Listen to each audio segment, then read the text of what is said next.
Bonjour et bienvenue sur Rencontres et Réseaux, la chaîne qui vous raconte une histoire à la fois. Donc aujourd'hui, je suis avec Audrey, qui est ostéopathe sur Paris, donc à Drancy pour précisément, hein, je pense. Hein. Oui, Voilà. je suis installée sur 2 structures, mais principalement, sur la ville de Drancy. D'accord, ok. Donc aujourd'hui, Audrey va nous parler un peu de son parcours, nous expliquer un petit peu tout ce qu'elle fait. Donc un métier juste incroyable qui se démocratise de plus en plus. Mais avant de commencer, je vous invite bien sûr, comme d'habitude, à vous abonner et surtout à partager autour de vous.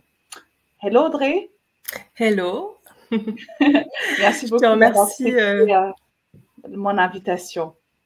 je te remercie beaucoup, ça me fait, c'est une première pour moi, mais ça me fait très plaisir. Ah bah, c'est important parce que souvent, c'est vrai qu'on n'a pas vraiment l'occasion de parler de métier, nos parcours. Donc, c'est le moment, on va dire, idéal pour faire ça. Voilà. Donc, pour commencer, est-ce que du coup, vous pouvez vous présenter et nous dire un petit peu ton parcours et ce que tu fais euh, comme métier? Oui, donc je m'appelle Audrey, je suis, ostéopathe depuis, 2011. Mhm. Quand j'ai commencé mes études d'ostéopathie, c'était pas encore, reconnu comme une profession, de la santé. C'est assez Mhm. subtil, les reconnaissances, en ostéopathie encore. On est sur un domaine qui est pas tout à fait clair. Et ensuite, à partir de 2008-2009, il y a une reconnaissance de l'ostéopathie. Donc là, il y a eu des décrets qui ont plus ou moins euh, réglementer un petit peu les écoles, Mhm. le diplôme. Donc voilà, donc c'est une profession qui se fait en 5 ans à temps plein dans des écoles privées. Mhm. Et donc on a notre diplôme à la fin de ces 5 années, et durant ces 5 années, on étudie voilà l'anatomie, la physiologie, la biomécanique et ce qu'on appelle la thérapie manuelle du coup. D'accord. Wow. La thérapie manuelle, c'est très important parce que je trouve que c'est là où la force vient justement des ostéopathes parce que d'une part, ils comprennent bien comment le corps est structuré, quel point est relié à quel point dans notre corps, etc. Donc, est-ce que c'est une chose qui te passionne du coup? Comment est-ce que tu creuses justement Oui, ça? c'est vrai que j'ai pas toujours voulu faire ostéo parce que, à vrai dire, je connaissais pas tellement ce métier, hein. C'est quand D'accord. même relativement un métier jeune, quand même. Mhm. Euh, il y a, les ostéopathes à la retraite commencent à arriver là maintenant, donc c'est une profession qui est quand même jeune. Donc moi, Mhm. quand j'ai commencé à m'orienter, je connaissais pas l'ostéopathie, donc je m'étais orientée vers la kinésithérapie. Donc c'est quand même un métier de soins et de thérapie manuelle malgré tout. D'accord. Oui, c'est quelque chose qui me plaît. J'ai toujours plus ou moins aimé masser même mon entourage, etc. Et puis le soin Mhm. aux autres, c'est quelque chose qui m'intéressait beaucoup, Mhm. effectivement. D'accord. Et puis il y a le Oh. fait de l'accompagnement aussi d'une personne dans une étape particulière. En l'occurrence, je suis assez orientée autour de la périnatalité. Donc, c'est Mhm. vrai que le soin des femmes et des enfants à une période spécifique, c'est quelque chose qui m'intéresse pas mal. Mm. D'accord, très bien. Donc, on va y revenir. Mm. Mais d'après toi, pourquoi l'ostéopathie prend autant de temps à se démocratiser et quelles sont les différences en fait entre kiné et ostéopathie? Mm. Alors ça, c'est une question qu'on pose beaucoup, souvent, Mhm. parce que ce sont des thérapies manuelles toutes les deux. On va dire la différence technique, c'est que aujourd'hui la kinésithérapie est une profession paramédicale, donc une prise en charge sécurité sociale. Oui. L'ostéopathie n'est pas une profession paramédicale, c'est une profession de la santé, mais c'est pas une profession paramédicale, donc il n'y a pas de prise en charge sécurité sociale. Maintenant, c'est des mutuelles qui si on a une mutuelle, dans notre contrat mutuel, on peut être amené à avoir des remboursements, des prises en charge des séances d'ostéopathie. Et après, en Mhm. pratique, nous, on travaille pas du tout par prescription, sur prescription. Donc, ça veut dire que les personnes peuvent venir nous voir en première intention. Donc, vous n'êtes pas obligé de passer par un médecin pour venir voir l'ostéopathe. Mhm. Et on ne travaille pas non plus on essaie de travailler sur les causes aussi des douleurs des patients. C'est-à-dire qu'on a des consultations qui durent 1 heure en moyenne. Et donc, pendant ces consultations-là, on a plusieurs phases dans une séance. On a une séance, on a la phase d'interrogatoire, donc ce qu'on appelle l'anamnèse. Donc, on se pose avec le patient et on discute un petit peu de son historique, parce qu'on discute de sa douleur, mais on essaie de comprendre pourquoi il est arrivé aujourd'hui avec cette douleur-là. Donc, on a besoin de comprendre d'où il vient, en fait. Donc, on a toute une phase d'enquête, si on peut dire, sur la douleur du patient, mais aussi qui est ce patient. Et ensuite, on a une phase d'observation. Donc, on observe le patient en général donc en sous-vêtements. On observe un petit peu ses courbures, voilà, la forme de son corps, la façon dont il se tient, s'il y a eu déjà des antécédents, des petits bobos. Donc, voilà, on pose des questions aussi là-dessus. Et ensuite, on a notre phase de pratique de thérapie manuelle où vraiment on pose les mains et là, on fait nos tests en fonction de l'anamnèse, de l'interrogatoire. Il y a des choses qui nous ont fait tilt un petit peu dans la tête. Et ben là, en pratique, on vient mettre les mains dessus pour tester et confirmer ou infirmer ce dont on a pensé, ce à quoi on a pensé pendant l'interrogatoire. Et à partir de là, ensemble, on définit le plan de traitement vis-à-vis de cette douleur. D'accord. Qui peut être plusieurs séances ou... Tout à fait. Alors, on part pas non plus sur un projet de fidélité. L'objectif, c'est pas de se voir 10 fois. L'ostéopathie, c'est une technique qui vise quand même à guérir. Donc, à guérir des soins fonctionnels, je dis bien. Donc, ça veut dire que, oui, on est amené à voir les personnes peut-être 1 ou 2 fois pour la même chose. Mais après, ça peut nous arriver, parce qu'on a toujours des petits bobos, de revenir voir l'ostéo plusieurs fois dans l'année parce qu'on a, je sais pas, parce qu'on a un travail qui peut-être est très physique, parce qu'on a, au contraire, on ne bouge pas beaucoup, donc on n'est pas très mobile, donc on peut être amené à voir l'ostéo, parce que on a un parcours particulier, on vient d'accoucher par exemple, et que ça a été un accouchement difficile et que du coup on a besoin peut-être de retravailler un peu le bassin et d'autres choses. Voilà, les indications, elles sont différentes et en fonction de l'indication, on peut être amené à voir les patients plus ou moins plusieurs fois. Voilà. Mais on peut voir très bien les gens 1 fois par an aussi, c'est possible. Voilà, ok. Donc, moi, personnellement, je suis une adepte, en fait, des ostéos parce que là où j'habite, il y en a un qui m'a vraiment soigné des années de douleur, en fait. Et ce que vous venez de dire, enfin, ce que tu viens de dire, excuse-moi, c'est que, voilà, juste, c'était la première fois. T'es revenu. Je suis désolée. Parce que j'expliquais, voilà, c'est des aléas, on va dire, de direct, donc ça arrive. Et, on croise les doigts. On croise les doigts que ça se passe bien. Mais bon, donc j'expliquais, voilà, on a discuté pendant minimum 15 minutes où on m'a posé énormément de questions et à vrai dire, ça m'a beaucoup plu parce que j'ai pu en fait tout expliquer en détail ce qui m'arrivait et lui par rapport à mon vécu, les accidents que j'ai eus dans le passé, donc il a su en fait cibler voilà, mes besoins et où commencer. Donc du coup, au bout de quelques séances, voilà, tout est parti. Au bout de quelques séances, c'est très important.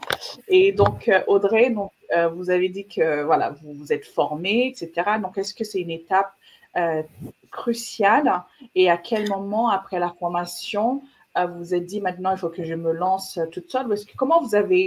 Quel était le parcours justement après la formation? Alors, en général, en tant qu'ostéo, on n'a pas tellement le choix que de se lancer seul parce que par rapport à notre statut qui est encore voilà, pas très clair, on ne peut pas être salarié par exemple d'un hôpital ou d'une clinique. Donc on se lance forcément en indépendant. D'accord. Ensuite, on a des possibilités de travailler en collaboration avec des ostéopathes qui sont déjà installés. Donc, on fait comme une forme, ce qu'on appelle de l'assistanat. Donc, en fait, on travaille au sein d'un cabinet qui est déjà bien installé et on travaille, par exemple, 1 ou 2 journées parce que le titulaire du cabinet, lui, a une autre activité ou je sais pas, ou prend des repos, donc on peut travailler comme ça. Ok. Moi, quand je suis sortie de l'école, j'ai voulu d'abord faire des remplacements. Donc j'ai remplacé une collègue, justement des femmes parce que faut savoir que le métier d'ostéopathe, comme beaucoup de métiers du soin, se féminise beaucoup. Donc comme il y a plus de femmes aujourd'hui, comme le métier se féminise beaucoup, il y a beaucoup de femmes en fait qui cherchent des remplaçants pour des congés maternité. Donc moi j'ai commencé comme ça. Donc j'ai commencé avec une collègue qui était partie en congé maternité. Je l'ai remplacée pendant 6 mois. Oui. Ça s'est très bien passé.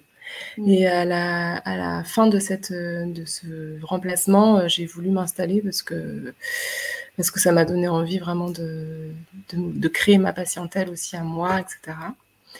Donc j'ai d'abord travaillé en collaboration avec un ostéopathe. Donc j'ai gardé cette collaboration le temps que le cabinet se développe. Et voilà, j'avais une opportunité sur la ville de Drancy et du coup, je me suis installée dans un cabinet avec une podologue et des infirmières. D'accord. Voilà, je me suis lancée comme ça. Donc, c'est important aussi, en fait, de s'entourer d'autres professionnels de la santé. Ça permet de se créer un réseau. Un réseau, ouais, tout à fait. Et puis, c'est vrai que c'est un métier qui est... Alors, même si on voit des personnes toute la journée, mais ça reste un métier qui est solitaire quand même. Et moi, j'avais besoin, peut-être entre midi et deux, de discuter d'échanger. Voilà, d'échanger un petit peu. Donc, et puis c'est important aussi d'avoir une autre vision des choses. Le fait de travailler avec d'autres professionnels, ça permet de discuter aussi des cas de patients qu'on s'en renvoie et de voir comment on peut les aider aussi, chacun avec nos compétences. D'accord. Et donc, c'est donc un métier qui nécessite constamment se former, c'est un métier, on a une obligation légale, comme toute profession, on a une obligation légale de formation. Et en plus de ça, oui, là, par rapport à la périnatalité, par exemple, en sortant de l'école, moi, je me suis formée du coup à l'ostéopathie pour les enfants, pour les bébés. J'ai fait des formations avec une dame qui s'appelle Bernadette de Gasquet, qui, dans la périnatalité, a quand même pas mal de renommée sur... c'est elle qui a un petit peu changé les méthodes... la façon de voir le bassin chez les femmes, le fait de positionner les femmes plus sur le côté pour avoir ou bien accroupies pour avoir un accouchement qui soit plus naturel. Et donc je me suis formée à ça, je me suis formée au yoga du coup par cette femme-là en fait pour accompagner les femmes avant l'accouchement et après. Donc il y a des formations qui existent et qui sont obligatoires je pense pour prendre en charge parce que c'est un public particulier quand même les enfants et les femmes enceintes, donc ça demande des compétences autres. Ok, donc tu t'es spécialisée justement à ce public-là, femmes et enfants. Voilà. Oui. Donc, quels sont exactement en fait les soins que tu proposes justement au quotidien? Alors les indications, ça reste toujours des troubles fonctionnels. On dit fonctionnel, ça veut dire qu'on ne guérit pas des pathologies médicales, évidemment. Mais quand bien même, quand on a un bébé qui est en bonne santé, je pense que toutes les mamans savent que les bébés, la première année en tout cas, même s'ils vont bien, il y a toujours quelque chose. Oui, et en fait, on agit à ce moment-là, on agit sur peut-être les coliques, les coliques du nourrisson par exemple. On peut accompagner aussi les bébés qui ont des reflux. Ça qui peut vraiment être difficile pour les jeunes mamans, les jeunes parents à gérer un bébé qui peut pas se mettre allongé parce que sinon à chaque fois il vomit ou il pleure. C'est des bébés qui sont douloureux. Donc on peut accompagner un petit peu les bébés là-dessus avec évidemment le suivi médical. Et puis après tout ce qui est autour du sommeil, même si attention Je fais attention à ce que je dis. Je ne fais pas dormir les bébés. Mais s'il y a quelque chose qui dérange un bébé et que cet inconfort peut-être l'empêche de trouver le sommeil, on peut éventuellement trouver une petite solution. Après, il y a aussi les modes d'accouchement. Ça, c'est quelque chose où on peut vraiment être intéressant. C'est-à-dire que les bébés qui sont nés par césarienne ou les bébés qui sont nés avec des instruments, des fois, ils naissent avec des difficultés au niveau des cervicales, par exemple. Et ça, on peut jouer un peu, travailler un peu là-dessus. Ah, donc c'est des massages crâniens. En fait, ça va être des manipulations, des mobilisations sur le rachis, les vertèbres cervicales. On va aussi travailler sur le modelage un petit peu du crâne du bébé.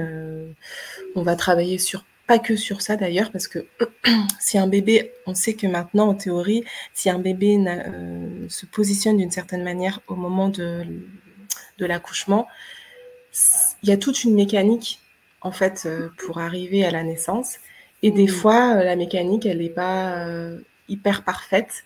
Et donc, ça laisse des traces sur le bébé. Donc, on travaille un petit peu là-dessus, en fait. D'accord, waouh, c'est génial. Je savais pas que il était possible en fait d'accompagner justement les femmes du début, on va dire, à la fin, parce qu'au début, on a tous ces mots dus à l'accouchement, surtout quand c'est la première fois. Donc, on peut aller justement voir les ostéopathes et pour qu'ils puissent nous soulager. Et tout au long, l'arrivée du bébé. Waouh. Oui, c'est pour ça que c'est un domaine qui est passionnant parce qu'il y a vraiment à faire. Et pour le coup, je pense qu'en tant qu'ostéopathe, le fait d'être dans ce statut ni médical, ni vraiment purement soin bien-être, on est entre deux et je pense que c'est pas mal parce que on a à la fois les compétences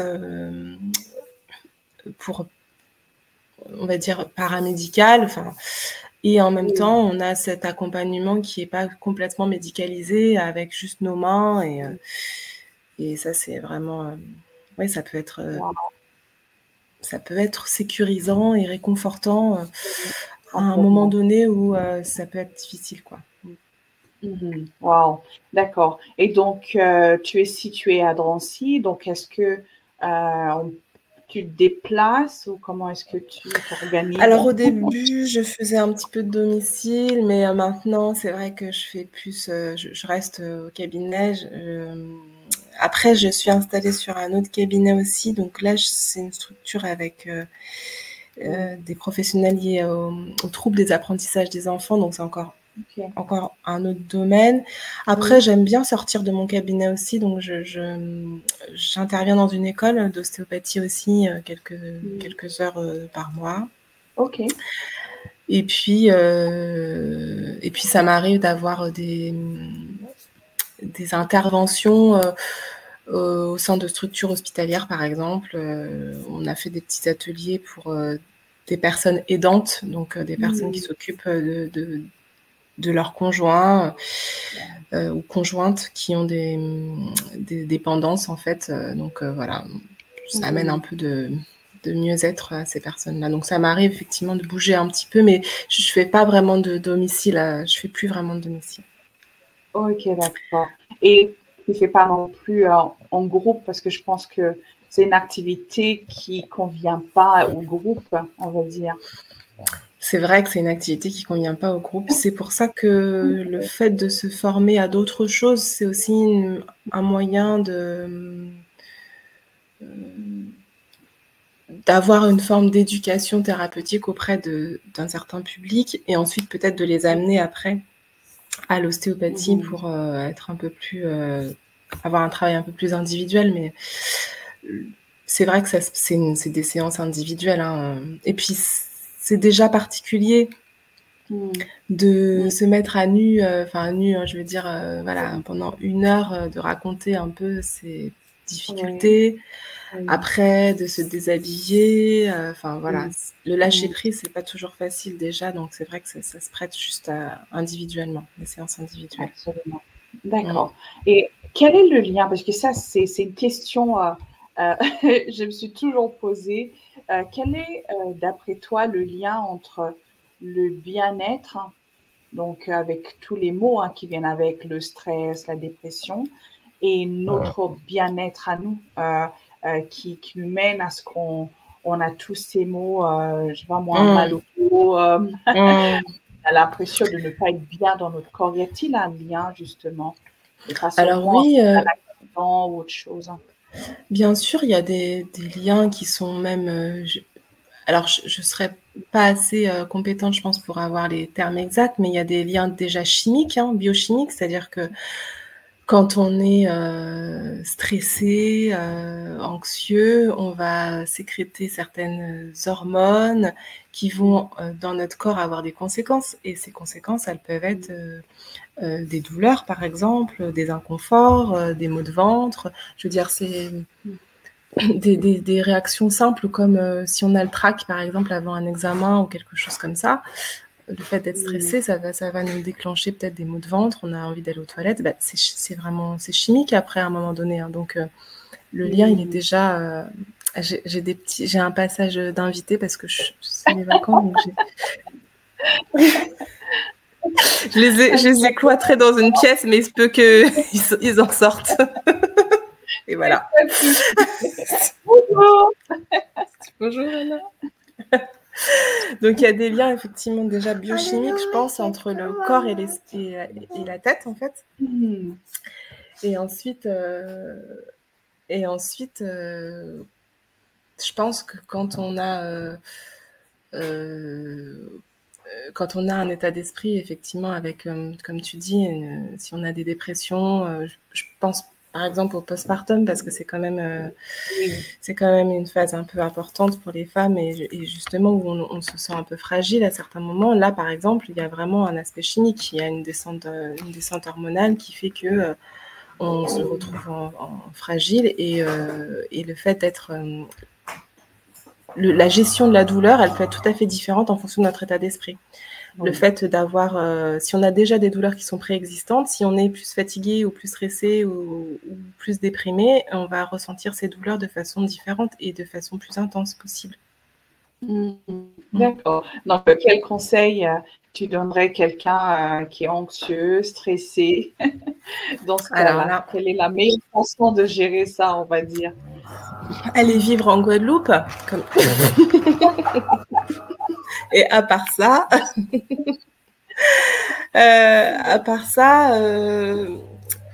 je pense que il faut trouver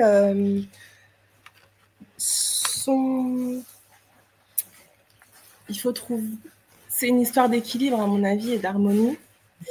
Oui. Et je pense qu'il faut trouver ces moyens, ces outils pour justement essayer de préserver cet équilibre au maximum. Et c'est vrai que encore une fois, dans les phases de changement, donc je sais pas moi, un changement de travail, le fait de devenir parent, et ben on bouscule cet équilibre et je sais pas, on arrête de faire ce qui nous maintient. Donc déjà on arrête de dormir, par exemple. Oui. Et c'est important le sommeil. Voilà, le sommeil, c'est important. On arrête peut-être aussi de faire des activités physiques. On n'a plus le temps, donc on arrête on arrête ses loisirs, par exemple. Donc en fait, je pense que le tout, c'est ça, c'est d'essayer de trouver l'espace pour essayer de mettre en place tous les petits outils qui nous permettent d'être en harmonie un peu avec soi-même pour essayer d'être moins stressé possible, parce que je pense qu'il y a toujours quelque chose qui nous stresse, quoi qu'il en soit. Donc, oui, bien sûr, bien sûr. C'est juste savoir gérer nos émotions et pourquoi pas aller voir des professionnels pour nous aider à... Aujourd'hui, en plus, aujourd'hui, il y a quand même un panel de professionnels qui sont présents et qui sont accessibles. Tu veux faire un coucou Non, c'est bon. Et qui sont accessibles pour justement gérer le stress.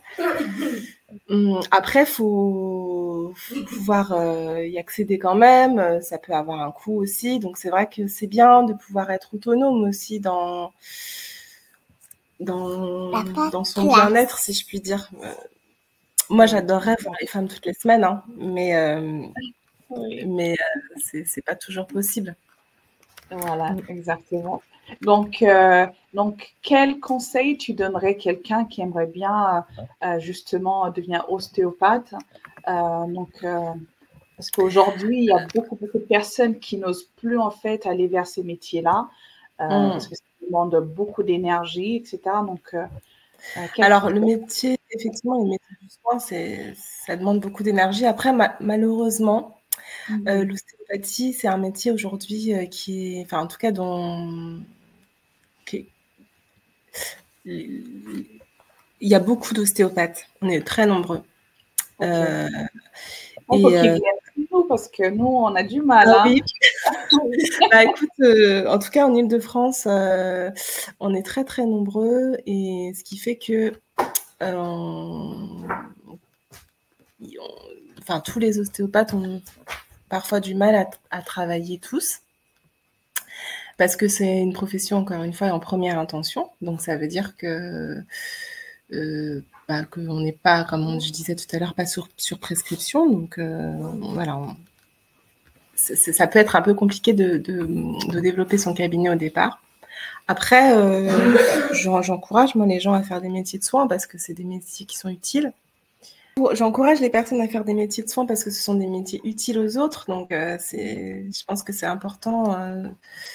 Et puis c'est un métier où on prend le temps avec les personnes. Donc, oui, j'encourage parce que on a 1 heure, c'est un métier on est privilégié quand même dans le monde de la santé parce qu'on a le temps d'écouter nos patients et de prendre le temps de les traiter. Donc, c'est important. Et nous, autant que patients, on aime bien qu'on s'occupe de nous. Ouais.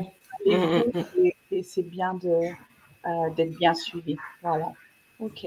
D'accord. Très bien. Donc, une chose que tu aimerais ajouter par rapport à ton métier, à ton parcours? Oui. Bah déjà, ça a l'air d'être effectivement un métier plutôt... c'est très enrichissant et après, c'est aussi certaines responsabilités et je pense qu'il faut aussi pouvoir faire preuve d'humilité parce qu'on n'est pas toujours... ça réussit pas toujours parce que... parce que déjà les indications, comme on voit les gens en première intention, des fois les gens arrivent dans nos cabinets et c'est pas forcément pour nous, c'est pas forcément, ça sort un peu de notre domaine de compétences. Et puis aussi, il y a des fois où ça marche pas parce que, comme on a dit tout à l'heure, l'état d'esprit aussi c'est important. Donc ça remet un peu les choses en place aussi quand on est professionnel.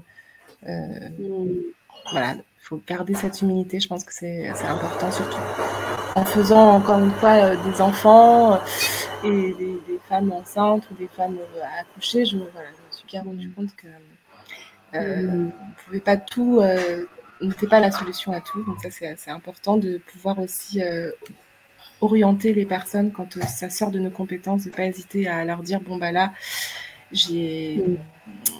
j'arrive au bout de mes compétences, je pense qu'il faudrait aller voir quelqu'un d'autre. Donc, il faut savoir s'entourer aussi d'autres professionnels en qui on a confiance, qui on sait qui travaillent correctement pour pouvoir orienter nos patients et les accompagner jusque-là aussi, en fait. D'accord, wow. Et parce que récemment, j'ai découvert en fait les doulas. Oui. Je ne connaissais pas du tout ce métier et c'est vraiment extraordinaire parce qu'elles sont là vraiment pour les femmes. Donc, c'est exceptionnel. Donc, je pense que tu travailles aussi peut-être avec les doulas. Oui, c'est un métier. Alors, encore une fois, c'est des métiers qui sont justement encore plus rares quand même. Mais effectivement, c'est exactement ce à quoi je pense. C'est des personnes qui sont là pour l'accompagnement, pour l'écoute, mais aussi pour l'aspect... Je pense que de façon ancestrale, on avait une maman, une tata, une sœur. Et aujourd'hui... voilà, aujourd'hui, avec nos modes de vie qui sont différents, on est un peu plus tous éparpillés et du coup, on n'a pas forcément une référente autour de nous pour nous accompagner dans ces moments-là. Donc, c'est pour ça qu'émergent des métiers, je pense, comme ça, comme doula. Après, les sages-femmes aussi sont des... Moi, je travaille beaucoup avec les sages-femmes et elles sont formidables aussi. Ça, c'est un métier formidable aussi, les sages-femmes. Absolument, voilà. Sur ostéopathe aussi. C'est ça. Donc, bon, super. Bon, merci beaucoup, Audrey. Merci à toi. Voilà, je t'encourage à continuer parce qu'on a vraiment besoin de vous et je pense que d'ici quelques années, c'est un métier qui va vraiment se démocratiser encore plus et prise en charge, j'espère, parce qu'il y a beaucoup de personnes qui n'osent pas venir voir les ostéopathes chers ou il n'y a pas de... C'est petit à petit. Déjà, depuis 10 ans, ça a évolué. Ah oui. Voilà. Ah oui, on espère. Après, heureusement que grâce à nos patients, c'est un métier qui se développe parce que quand ils sont contents, en fait, ils reviennent. Exactement. Et les gens aujourd'hui se tournent vraiment vers ces soins naturels. Donc, forcément, ça encourage des personnes à de plus en plus faire appel. Voilà. Tout à fait. Voilà. Bon, merci beaucoup. Merci, on a réussi, on a tenu. Exactement, on a tenu. En tout cas, à la fin de l'émission, je demande toujours ce que nous recommandent d'autres personnes. Donc, je ne sais pas si tu as une petite idée. Pourquoi pas, je pense que ça pourrait être un bon format, justement, pour rencontrer d'autres personnes partout en France. Alors, j'ai une... On parlait de sage-femme, après je ne sais pas si c'est des métiers, mais j'ai une petite patiente, une patiente que je suis depuis un petit moment qui est sage-femme et qui adore son métier aussi. Je pense qu'elle en parlerait très bien. Okay. Je pourrais je vais lui en parler et puis je pourrais peut-être te donner ses coordonnées. Avec grand plaisir. Avec grand plaisir. Avec grand plaisir. Voilà. Donc, merci beaucoup. Et j'espère à très bientôt. Merci, Consolata. Merci beaucoup. Au revoir, à bientôt.